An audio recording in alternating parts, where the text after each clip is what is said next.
को जो इतिहास लिख दिया गया उसको हम नहीं बदल सकते। तब मैं कई बार कहता हूं राजनीति अपनी जगह चलती रहेगी, लेकिन ये हिंदुस्तान वीरता और शौर्य के लिए जाना जाता है। ये महाराणा प्रताप और पन्ना धाई की धरती है, ये महाराजा सूरजमल राव शेखा की धरती है, ये भक्त शिरोमणि मीरा की धरती है।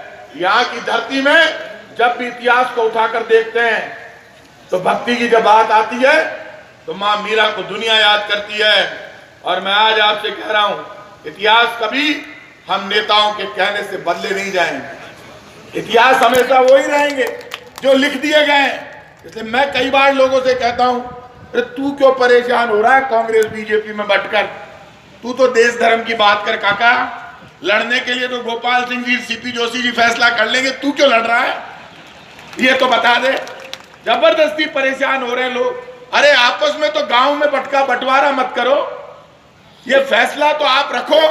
ये राजनीति में जब फैसला हो रहा था, चित्तौड़ पर जब हमला हुआ, चुनौती हुई, जब महाराणा प्रताप को और राजा मानसिंह आमने सामने हुए हल्दी घाटी के युद्ध में, आप आश्चर्य करेंगे जब मैं हिस्ट्री पढ़ता हूं तो ग्रेट महाराणा प्रताप के युद्ध का जब मैंने पूरा वृत्तांत, मैं भी थोड़ा उल्टे दिमाग का आदमी हूं, जिद्दी आदमी हूं, मुझे मजा आता है ऐसी चीजें पढ़ने में, तो मैं भी सड़की हूं, थोड़ा भिड़ने वाला आदमी हूं, तो ऐसे आदमी की आदत होती है।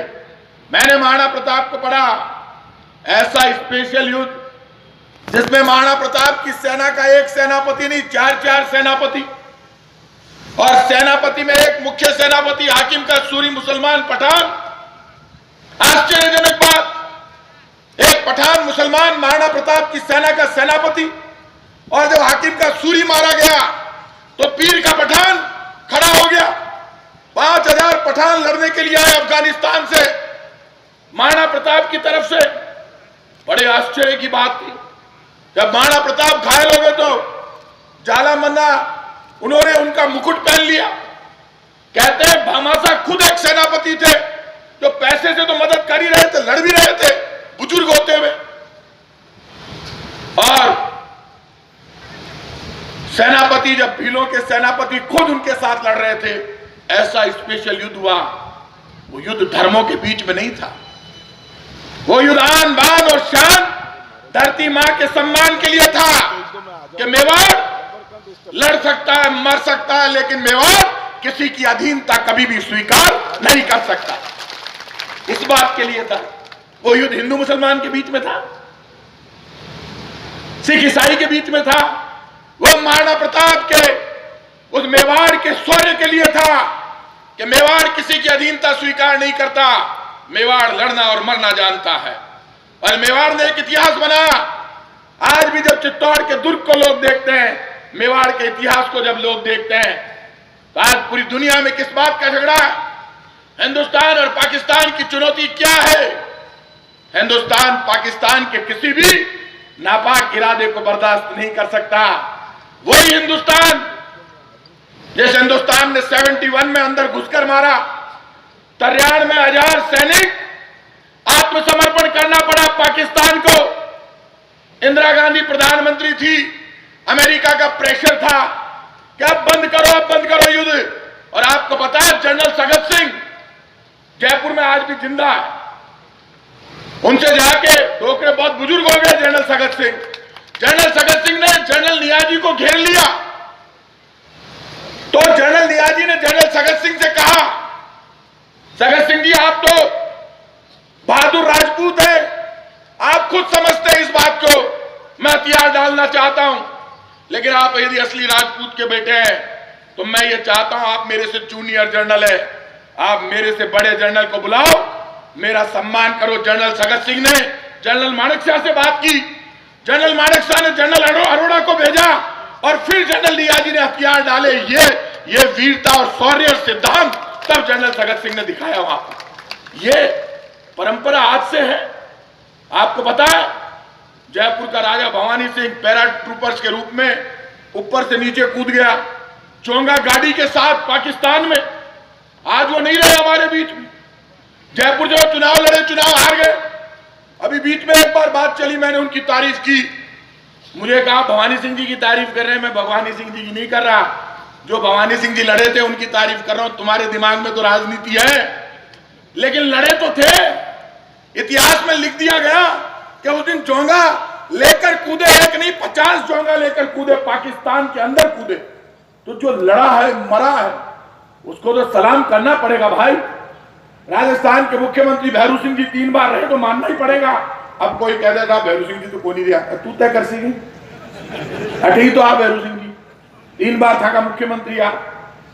अब कोई कह देगा अटल जी प्रधानमंत्री को नहीं दिया, किया को नहीं दिया, तो लिया मानना पड़ती। बोले इंदिरा गांधी ही, बोले ही, बोले महात्मा गांधी हाँ, बोले हाँ। अब कह जाए मैं तो को नहीं माना महात्मा गांधी। अरे भाई साहब ऐसे कैसे चलेगा? ये जौहर स्मृति संस्थान जब आज जौहर को नमन करता है तब लोगों को पता चलता है लोग किससे पूछते हैं। और सच कह रहा हूं, चित्तौड़ के लोगों को अभी मैंने देखा आया है, मैं क्यों रे चित्तौड़ की धरती तो बड़ी खतरनाक रही है, इतना शांत शांत क्या बैठा है। वास्तव में आप प्रिंट ऑफ साइज, लेकिन इसका मतलब जब जरूरत होती है लड़ने और मरने की तो तलवार निकाल लेते हैं। मैंने देखा अभी चंद्रपाल सिंह जी जब बोल रहे थे, सही बोल रहे थे कि जब बात आई इतिहास की तो यहां हर जाति धर्म के लोग खड़े हो गए। और ये चित्तौड़, मैं आज कह रहा हूं, अकेले कोई राजपूतों की जागीर नहीं है। राजपूत का मतलब क्या होता है? रज का मतलब धरती और पूत का मतलब पुत्र। जो धरती पुत्र होता है वो राजपूत कहलाता है, जो धरती के साथ हमेशा जुड़ा हुआ है।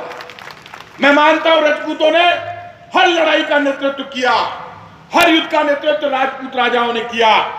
और राजा के प्रति इतना सम्मान कि जो जाति धर्म का व्यक्ति उस सेना में शामिल हो गया। मेवाड़ के युद्ध की सबसे बड़ी बात मैंने एक और देखी, सबके मन में एक भावना थी, हम चाहे मारे जाएं लेकिन राजा सुरक्षित रहना चाहिए, जिससे युद्ध कभी बंद नहीं हो। ऐसी युद्ध कला यहीं पर देखी है मैंने कि सेना, पहले सेना भागती थी, यहां राजा को निकालो, राजा जिंदा रहेगा तो युद्ध चलता रहेगा। ये बड़ी जोरदार युद्ध शैली है कि राजा यदि मारा गया तो युद्ध खत्म हो जाता है। तो ये युद्ध में राजा का बचाव करने की तमन्ना। और जब बच्ची सुना रही थी राणा उदय सिंह की बात, इसमें कोई दोहराई नहीं, मैं तो खुद ही महसूस करता हूं कि पन्ना धाय का बलिदान नहीं होता तो मेवाड़ का क्या होता। बहुत बड़ी बात, ऐसा बलिदान, बच्चे को न्यौछावर कर दिया और लगातार लगी रही। और राणा उदय सिंह भी ग्रेट, बाद में वापस उन्होंने पूरा साम्राज्य खड़ा कर दिया। ये जब बातें मैं सुनता हूं, मुझे एक हमारे मित्र ने कहा कि आप राजपूत हो ना, इसलिए आपको इतिहास में बहुत मजा आता है। मैं क्यों, थारा भी बड़का अठे यार राजस्थान में जब मैं अठया यार, तू कोई ऊपर तू टपक कर तोड़ना है। हमारी भी पीढ़ी आ रही है, तुम्हारी भी पीढ़ी आ रही है, तू नाराज क्यों हो रहा? तू ये देख कि इस लोकतंत्र को सबसे पहले हिंदुस्तान में यदि किसी ने अपनाया, राजा एक होता था राजपूतों में, बाकी तो सारा सिपाही तलवार ले रही तो लड़ रही है यार, खेती कर, सारा ही राजा आ गई। सब राजा नहीं होते थे। मैंने कहा राजपूत का मतलब सब राजा नहीं है। राजपूत मजदूरी भी करता था उस वक्त, राजपूत चौकीदारी भी करता था, राजपूत सारे काम करता था, नहीं करता था सब, सारे काम करता, राजपूत युद्ध भी लड़ता था। इसलिए सिर्फ राजपूत को राजा सामंत मत कहो। राजपूत मजदूरी भी करता था, खड्डा भी खोदता था, खेती भी करता था। इसलिए उसको राजा बनाकर घोषणा मत करो, उसको कहो वो भारत का एक नागरिक है जो तिरंगे के मान और सम्मान के लिए आज भी लड़ने और मरने के लिए तैयार खड़ा है। जिस दिन बुलाओगे उस दिन लड़ेगा, मरेगा। धर्म की रक्षा के लिए आज भी लड़ता है, मरता है, कल भी लड़ेगा, मरेगा। लेकिन जाति और धर्म से ऊपर उठकर भारत मां के तिरंगे को अपना धर्म मानकर लड़ेगा, मरेगा। लेकिन मैं हमेशा कहता हूं, इतिहास का सम्मान करना हमारी सबकी जिम्मेदारी है। इतिहास हमको ताकत देता है, इतिहास हमको प्रेरणा देता है। ये हमारे किले, हमारे दुर्ग, हमारी हवेलियां, मेरे से लोगों ने कहा, मैंने कहा लोगों से, तिरंगा क्या सिखा रहा है? तिरंगे में सबसे ऊपर केसरिया रंग है। क्या है ये केसरिया? केसरिया लेकर धर्म की खातिर आप लड़े, आपकी पीढ़ियां लड़ी। केसरिया मान और सम्मान का प्रतीक है, शौर्य और वीरता का प्रतीक है, हिंदुस्तान की आन बान और शान का प्रतीक है। जब तिरंगा बनाया गया तो तब से सबसे ऊपर जो केसरिया आपके गढ़ों पर, हवेली पर लहराता है, उसको सबसे ऊपर केसरिया तिरंगे में लिया गया। जो आपको बच्चा जब पैदा हुआ तो उसको केसरिया तिलक लगाया गया। हम सब सूर्यवंशी हैं, सबसे पहले जब बच्चा राजपूत का पैदा हुआ तो उसके केसरिया तिलक लगा। क्यों लगा? वीरता का प्रतीक। बीच में सफेद शांति का प्रतीक, हरा हरियाली और विकास का प्रतीक। चक्र हमेशा आगे बढ़ते रहने का संदेश देता है। लेकिन ये तिरंगा लड़ना, बेवजह धर्म के नाम पर टकराना नहीं सिखाता, प्यार और प्रेम से हिंदुस्तान को आगे बढ़ना सिखाता है। कल मैं वहां गया, महाराज साहब, ग्राम शेखावास है गांव। आज जब बलिदान की बात हो रही है, 2 लाख लोग एक शहीद के फ्यूनरल में साथ थे। 2 लाख, सबसे ज्यादा भीड़ थी। कल मैंने देखा तिरंगा लिए हुए लोग आगे चल रहे थे। परवेज काठा, छोटा सा गांव शेखावास। मैंने पूछा, बोले साहब ये काठात मुसलमानों का है, लेकिन ये होली भी मनाते हैं, दिवाली भी मनाते हैं, और पहनावा भी बिल्कुल राजपूती टाइप का है, काठात मुसलमानों का। दाढ़ी भी बढ़ा रखी, भारत मां की जय के नारे लगा रहे। वहां पर कई मुस्लिम पीर पगारों ने भाषण दिया। उन्होंने कहा पाकिस्तान से फैसला कर लो, करो चढ़ाई, युद्ध करो, 2-2 हाथ कर लो, फैसला कर दो पाकिस्तान का। हर बार रोज रोज बच्चे मर रहे हैं, गुस्सा जबरदस्त। लेकिन उसके बावजूद भारत मां के प्रति लड़ने मरने का जज्बा, जोश, उमंग और भरी दोपहरी में चल रहे। मैंने आज पूछा, शायद हल्दी घाटी का युद्ध भी गर्मी में लड़ा गया, मई में लड़ा गया। आश्चर्य। और लोगों ने कहा मुझे कि साहब हल्दी घाटी के युद्ध में खून की नदियां बह गई। मैंने पूछा किसी इतिहासकार तो भाई ये बात क्यों आती है तो खून की नदियां बह गई? बोले बरसात हो गई, जब खून गिरा तो ऐसा लगा नदी बह रही। मैंने इतिहासकारों से कई बार बात होती रहती, तो उन्होंने कहा साहब बरसात हो गई, जब दर्रे में बीच में लड़ रहे थे, पहाड़ों के बीच में, तो महाराणा प्रताप की सेना भारी पड़ रही थी। जब खुले में आए तो वो भारी पड़ने लगे। बरसात हो गई, इस दौरान इतने लोग मारे गए कि गिनती नहीं थी, संभालने वाले नहीं थे, कैसे संभाले इतने लोग। तो जब बरसात हुई तो पानी बहने लगा, तो लगा खून की नदी बह रही, इतना खून गिरा। भाई साहब उंगली काट लें खुद तो दिमाग खराब हो जाता है। 1 मिनट, मैं भी कई बार उल्टे दिमाग का हूं, तलवार हाथ में लेके मैंने घुमा के देखा तो 1 मिनट भी थक जावे आदमी, भाई क्या लड़ता होला। बाकी सोचो आप, मैं खुद फुटबॉल खेलता हूं, आज तो थोड़े दिन से बंद है, के चक्कर में आप भागते हो, दौड़ते हो तो हालत खराब हो जाती है। और वो युद्ध, वो जज्बा मरने का, और उसके बाद सबसे बड़ी बात जो इस इतिहास में मैंने देखी, महारानी पद्मिनी इतिहास में जो अमर हो गई देवी के रूप में। महारानी पद्मिनी तो रानी थी, उनके साथ जब युद्ध का समाचार आया, जब वो जौहर करने निकली, मैंने पूछा इतिहासकारों से कि इतने हजारों की तादाद में क्यों जौहर हुआ? तो बोले जौहर सिर्फ राजपूत महिलाओं ने नहीं किया, राजपूतों के साथ साथ जो भी थी वो अपनी रानी के साथ सारी जौहर कर गई। ये बहुत बड़ी बात है, तब हजारों की तादाद में जौहर हुआ। इतनी बड़ी तादाद में जौहर कैसे हो सकता? बोले सब अपनी रानी के साथ साथ, सबने देखा मेरी रानी जा, सब आसान है।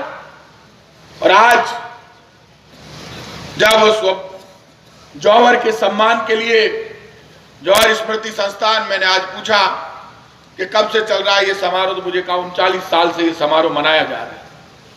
मुझे भी अच्छा लगा, इस बहाने हमें आने का मौका मिला।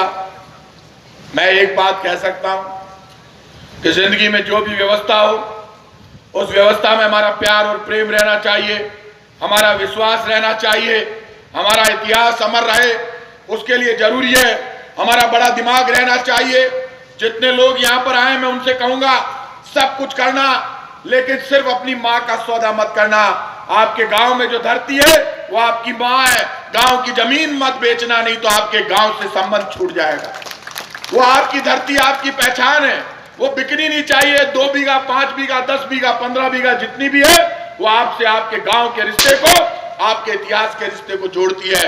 आप शहरों में जाकर आगे बढ़िए, तरक्की कीजिए, लेकिन गांव की जमीन मत बेचिए। आज ये चित्तौड़, ये दुर्ग चाहे सरकार के हाथों में होगा, ठीक कहा डूंगुर पर अरोड़ साहब ने, हर्षवर्धन सिंह साहब ने, लेकिन लगता है हमारा, पूरे देश को लगता है मेरा है चित्तौड़, क्योंकि ये सुरक्षित है। इसलिए अभी जब हम अंदर आ रहे थे, हमने देखा अंदर बसावट है, तो बसावट आज की नहीं, पुरानी है। और बहुत बड़ी बात, तो मैं आप सबको बधाई देता हूं। इस वक्त चुनाव का समय, रणभेरी बज गई है। पूरे हिंदुस्तान की सत्ता का फैसला होगा। सत्ता का फैसला ऐसा होना चाहिए जिसमें, मैं खुल के तो बोल नहीं सकता, मैं अपनी बात कह रहा हूं, कि जिसमें लगे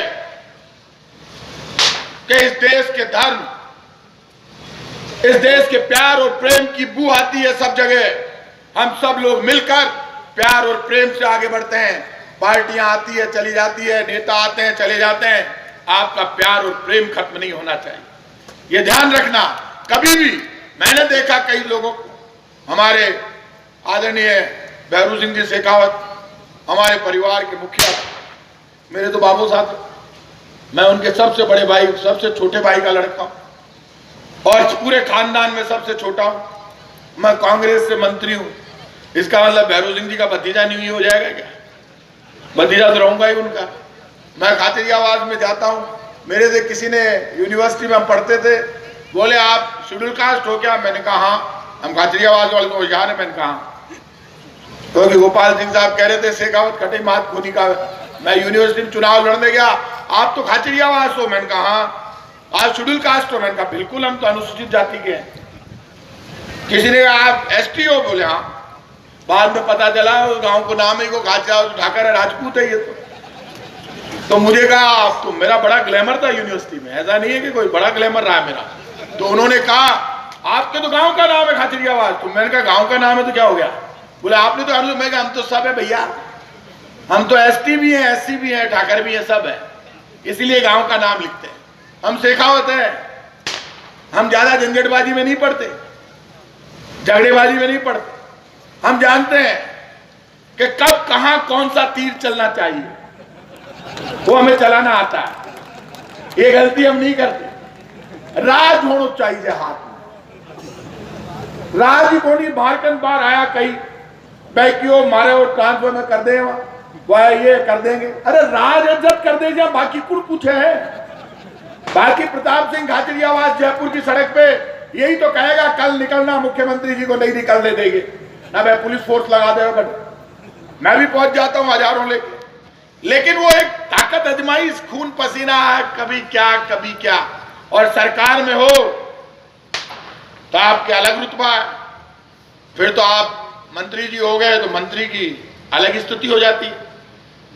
तो मैं मंत्री बने, आपके नाम मान पतो हो, कई दिन पतो ही कौन पड़े, आप मंत्री बन गया, सूट पड़ने लगा आप मंत्री बन गए। तो मैंने कहा, मैंने गहलोत साहब से, पायलट साहब से कहा, मैंने कहा था अब लगने लगा है, तो बोले थोड़ा पसीना कम भाओ जो लगे मंत्री बन गए आप, क्योंकि आपकी आदत नहीं गई। अभी आप भूल जाते हो कि आप मंत्री हो गए।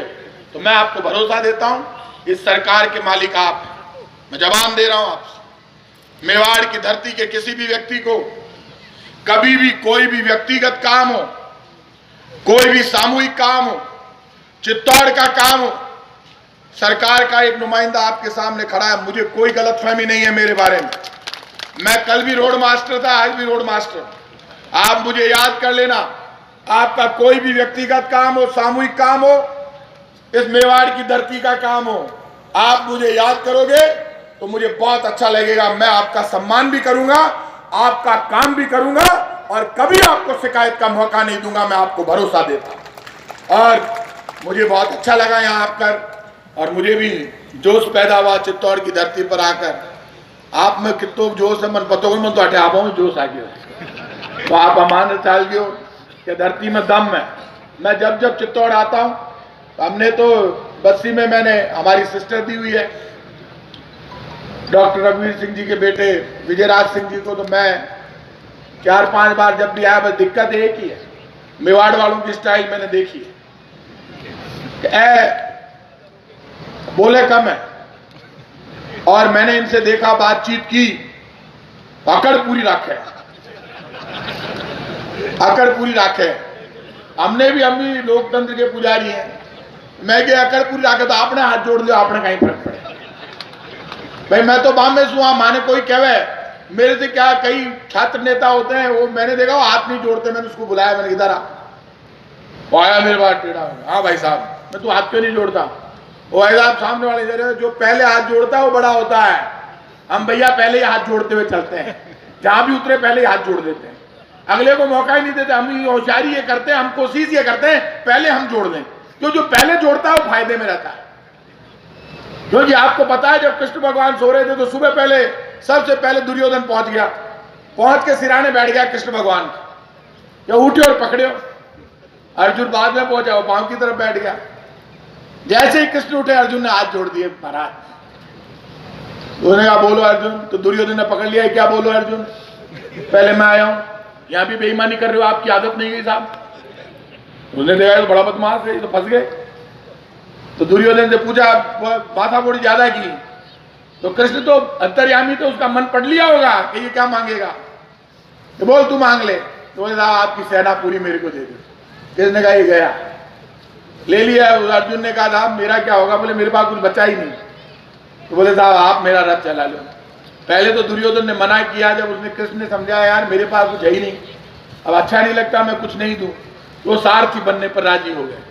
जिस दिन कृष्ण सारथी बने उसी दिन तय हो गया था पांडव जीतेंगे, लेकिन अब दुर्योधन को नहीं दिख रहा, इसलिए जहां भी मौका लगे वहां हाथ जोड़ लेने चाहिए। और एकलिंगनाथ तो ग्रेट, सबसे बड़ी कृपा मेवाड़ पर मैं ये मानता हूं एकलिंगनाथ की रही है कि आज मेवाड़ पूरी दुनिया में पूजा जा रहा है। एकलिंगनाथ ने जैसी कृपा आप सब पर की, हमारे ऊपर भी करे, हम सब की मनोकामना पूरी करे। और जो सतीत्व हमारी देवियों ने दिखाया, उस सतीत्व की का आशीर्वाद हम सबको मिले। और जौहर स्मृति संस्थान को आप सबको बधाई देता हूं कि आप हमेशा इस तरह बड़ा आयोजन करते हैं। मैं आपको भरोसा देता हूं, हम सब आपके साथ हैं, आपका आयोजन अच्छा है, आप सब लोग अच्छे हैं, हमारा प्यार और प्रेम बने रहना चाहिए, हम सब मिलकर आगे बढ़ेंगे। चित्तौड़ का नाम होगा, राजस्थान का नाम होगा, और हिंदुस्तान पूरी दुनिया में एक ताकत बनकर उभरेगा। आप सबको बहुत बहुत धन्यवाद। जय हिंद।